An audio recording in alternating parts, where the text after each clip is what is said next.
Hello traders, FX Pip Collector here. Today is Monday, April 8th, and this is my recap of the top view videos of the day. And the Euro US dollar came in number one today, so we're going to do a quick recap.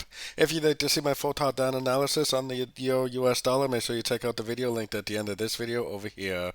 So we did have a pretty decent little push up today.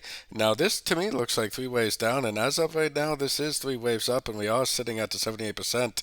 This could even turn into like a flat because it is a 3-3 right now, or it could even turn into a WXY.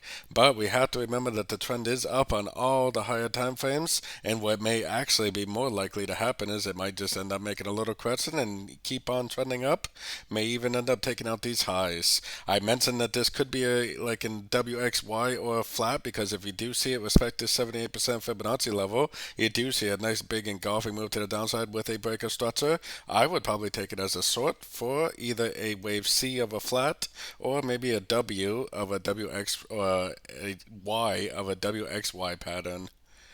So don't forget to join my free Discord channel, linked down here in the corner, and don't forget to check out my membership program that gives you access to the daily live trading sessions and my swing trade setups at my website, fxpipcollector.com. As always, thank you and happy trading.